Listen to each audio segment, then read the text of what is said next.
Hello and welcome to the DASLIGHT video tutorials. This is Simon Bennett and today I'm going to be speaking about scenes. So I'm going to be creating groups and scenes.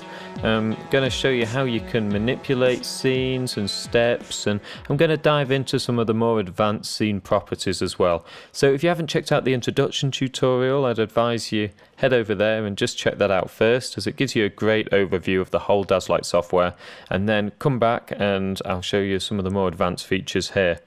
So I've just got an empty show. I'm going to patch some moving heads. I'm going to put 8 moving heads just like before. And I'm going to dive into the editor tab, which is just here under the patch. Okay, so as we saw in the introduction tutorial, scenes are listed in columns. So we can create a new scene here. We can give it a name. So we could call this one Rainbow. And scenes are also inside groups. So to create a new group, we can click here. So for example, group 1 could perhaps be color effects. And group 2 could be beam effects. So a typical kind of scene you could have as a beam effect could be beam on. So the scene properties are over here on the right. I can call this beam on. And I can go ahead and press the beam on button, which is just down here. So as we see on the left, this has set the iris, the zoom, and the dimmer intensity. So we can actually see a light beam. And if I go over to my color effects, we could set a color. Let's say cyan. Then we could create a new step. We can go over to magenta and then create another new step.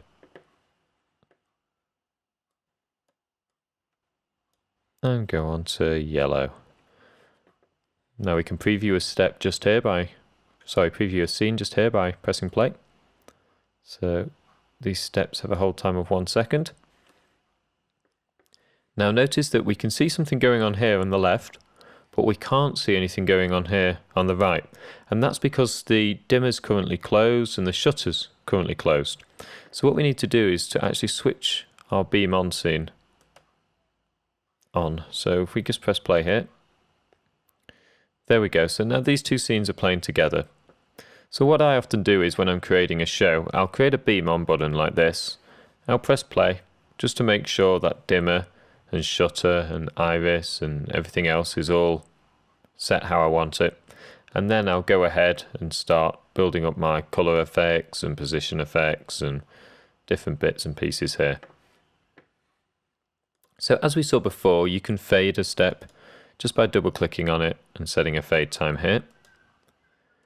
You can fade several steps at once. So if I wanted to select all these steps, I could select step 1, hold shift, and select step 3. If I set, let's say, a fade time of 4 seconds. All my steps are now 4 seconds, so if I play this, you can see the colors fade in here. There are a few other options in the steps window. So we've got this one here. This opens the time settings window. Now this is pretty similar to what we were doing before, but it just allows you to basically affect the fade time and the hold time of all the steps at once. This is a little bit easier sometimes than holding shift and control to select multiple steps. So I can say all steps, I want a fade time of 3 seconds and a hold time of 2 seconds. Then I can hit OK, and all these steps will be set to 3 seconds and 2 seconds. So it holds for 2 seconds, fades for 3 seconds, holds for 2 seconds, fades for 3 seconds, etc.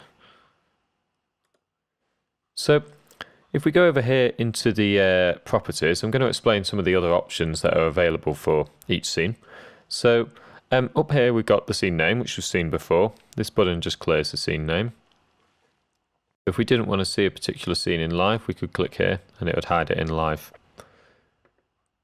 we've got the scene color here. Normally I suggest you just keep the default scene colors because DASLIGHT automatically colors the scenes depending on the groups, and if you start changing the colors it can get a little bit confusing, but there are some situations where it's useful to have a specific color, so you can select from one of DASLIGHT's special colors here. Then we can go into the loops section. So what the loop section will do is repeat the scene. So I'm just going to make this scene a bit quicker actually, just so I can show you without having to wait 20 seconds every time. Okay, so right now this lasts 3, 6, 9 seconds. So we can see it's fading here, and then it goes back to the beginning. If you look carefully, you can see that the steps are actually selected as the scene's playing. So this is going to loop indefinitely. It's just going to keep going blue, green, and it's just going to keep changing between the colors. Now, if I uncheck always loop, I then have a little 1. Now this actually means it's going to play one time. It doesn't mean it's going to loop one time. So it plays from the start to the end, and then when it gets to the end of the scene, it stops, and the scene is released because this release at end is selected. An easier way to show you is on the live screen. So if I just go to live and click this rainbow, it goes through the 3 steps, and then it's released. We see this is released here. If we didn't have this release at end selected, it would actually pause on the last step. So if we just go back to live, play the rainbow, it's going to play 3 colors, but this time it's going to pause on the last step. There we go. So you see, instead of it jumping back to 0, 0, 0, which is white on a moving head, it's in fact paused on the last step, which is yellow. And we can loop several times. So instead of looping once, perhaps we want to loop twice. So now if we go to live, trigger this, it's going to play once, it's going to play twice,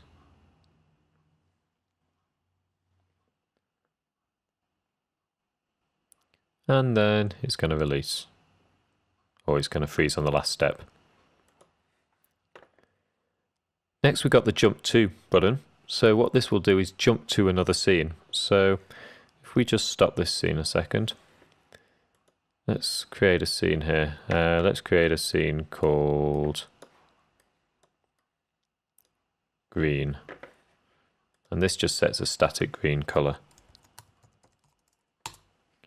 Now imagine I want my rainbow to play twice and then jump to the green scene. So what we do is we go jump to, and we can select green just here. So if I now go back to the live screen, I'm going to press this, it's going to play twice. I should have made this a bit quicker.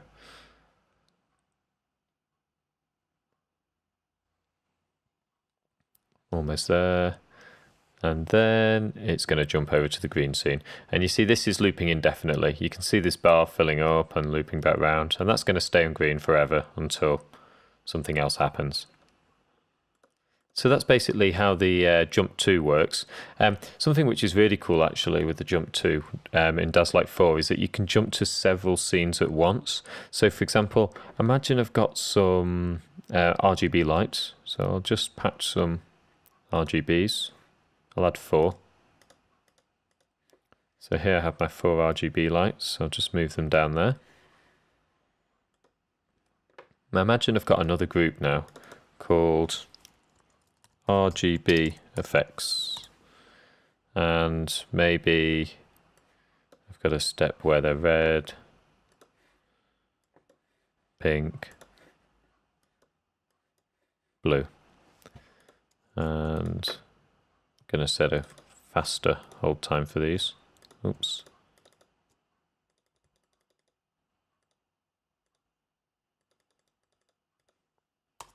Okay, something like this.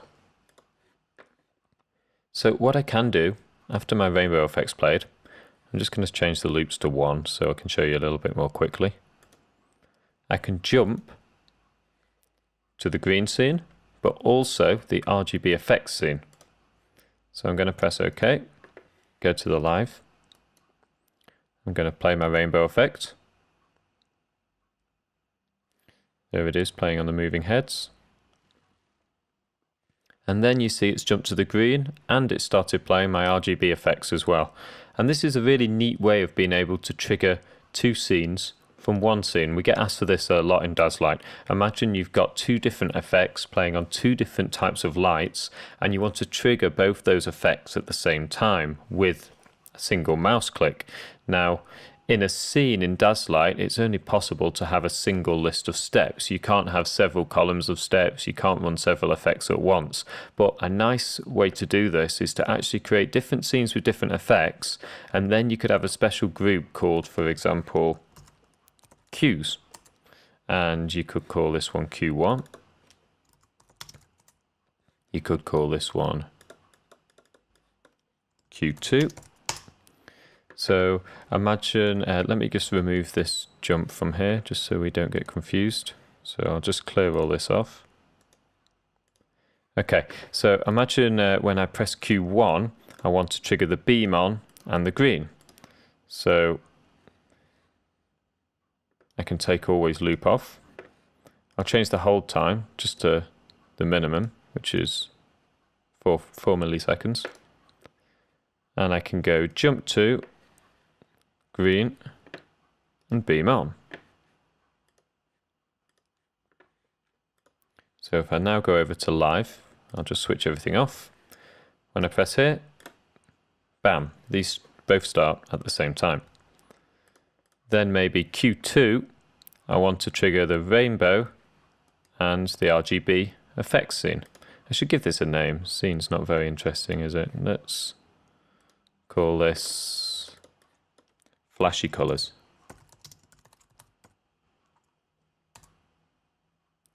Notice I am spelling colors the American way here.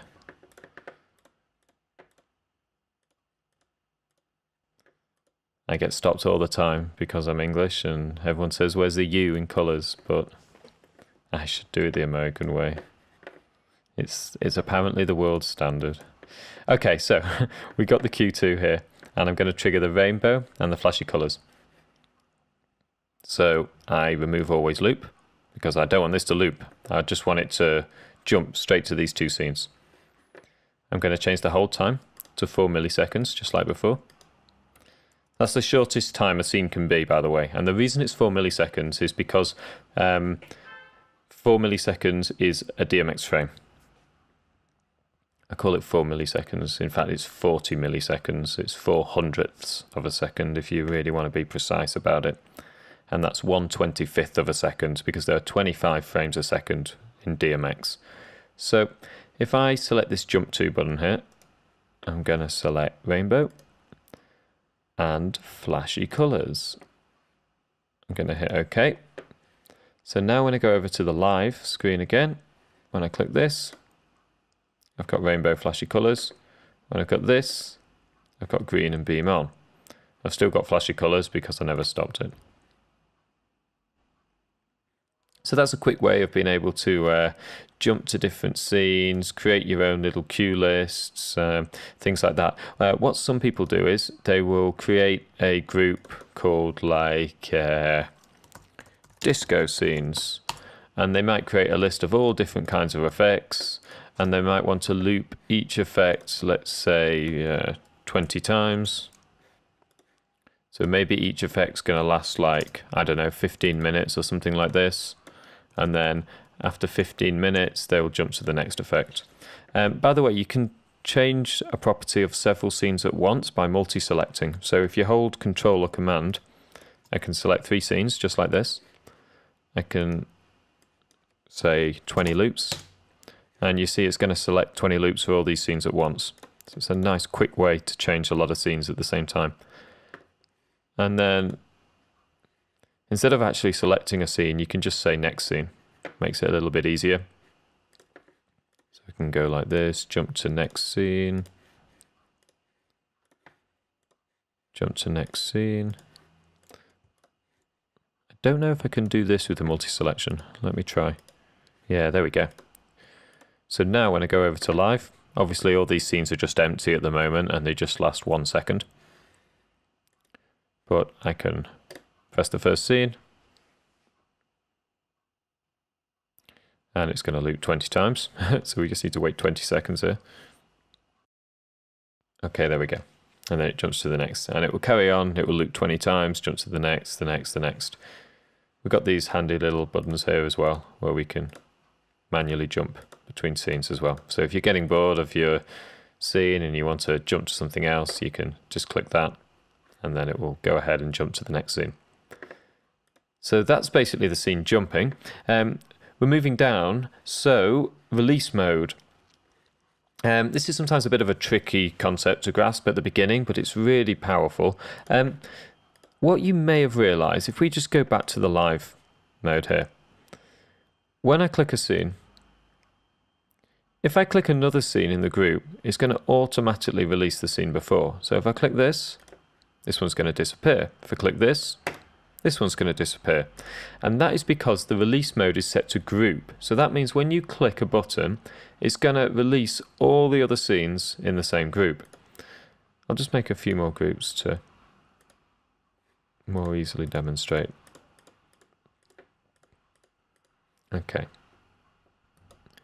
So if I click a scene here, then if I click a scene here, they'll play at the same time because they're in different groups. But then if I click this scene, it's going to stop that scene, and it's because it's in the same group. And that's because the release mode is set to group. Now if I go back to edit, I can change the release mode of a scene. So let's go for this scene here. I'll change the release mode from group to off. And let's do it for all these scenes in this group actually. Notice that off's written in red here. That's because this one's set to off and these are set to group, so they've got different settings. And when the settings are different of a multi-selection, DASLIGHT will write it in red. So if I go to off,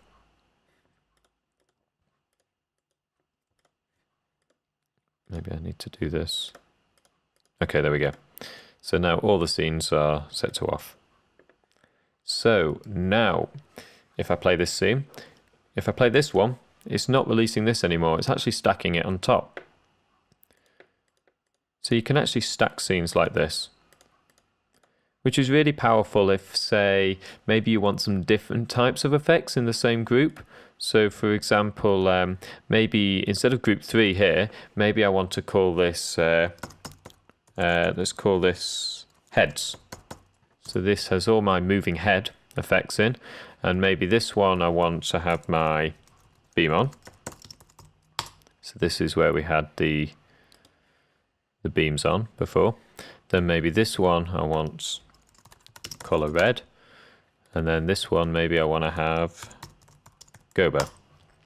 Now I want these on at the same time. Let me just set these.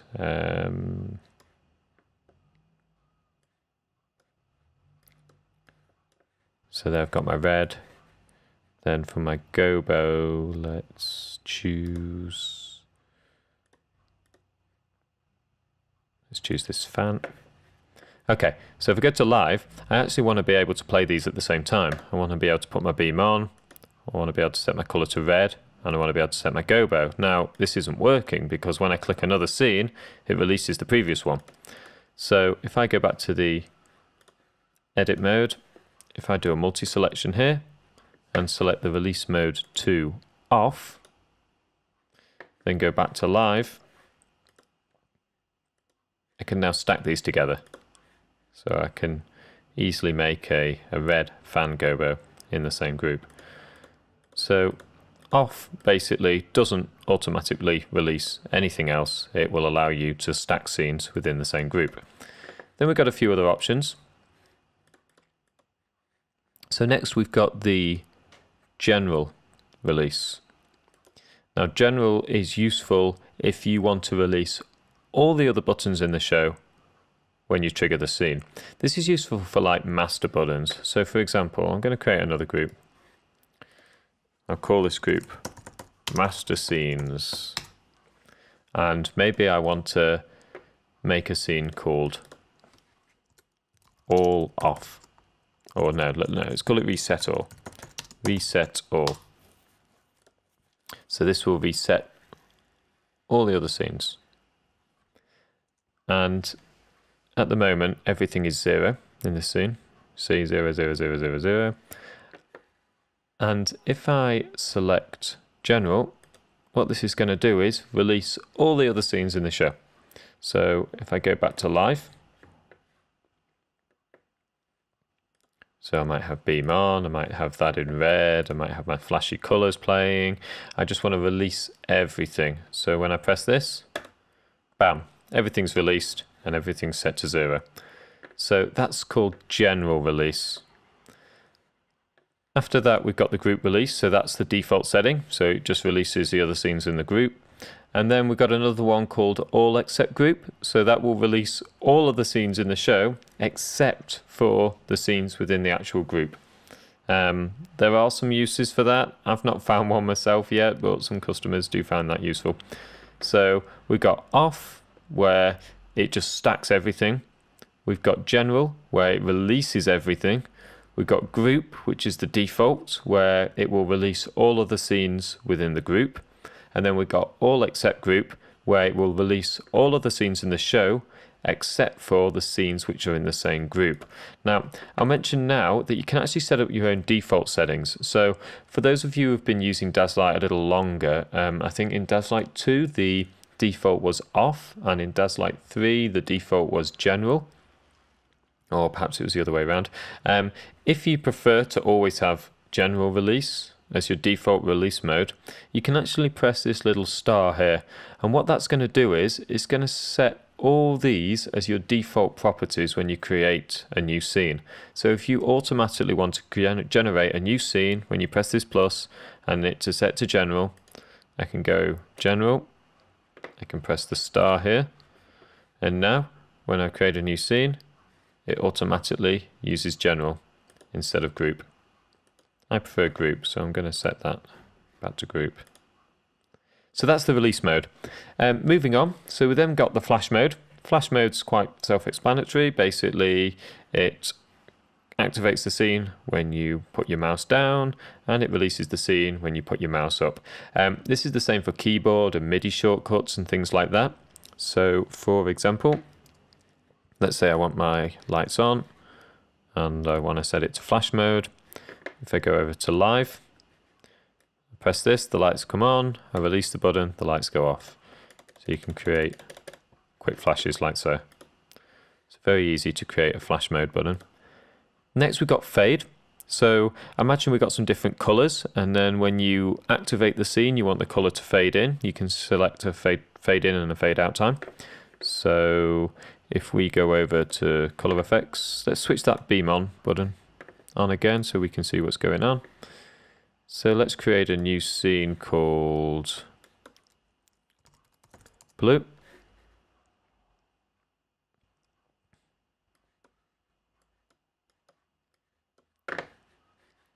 Then another scene called, let's say, yellow.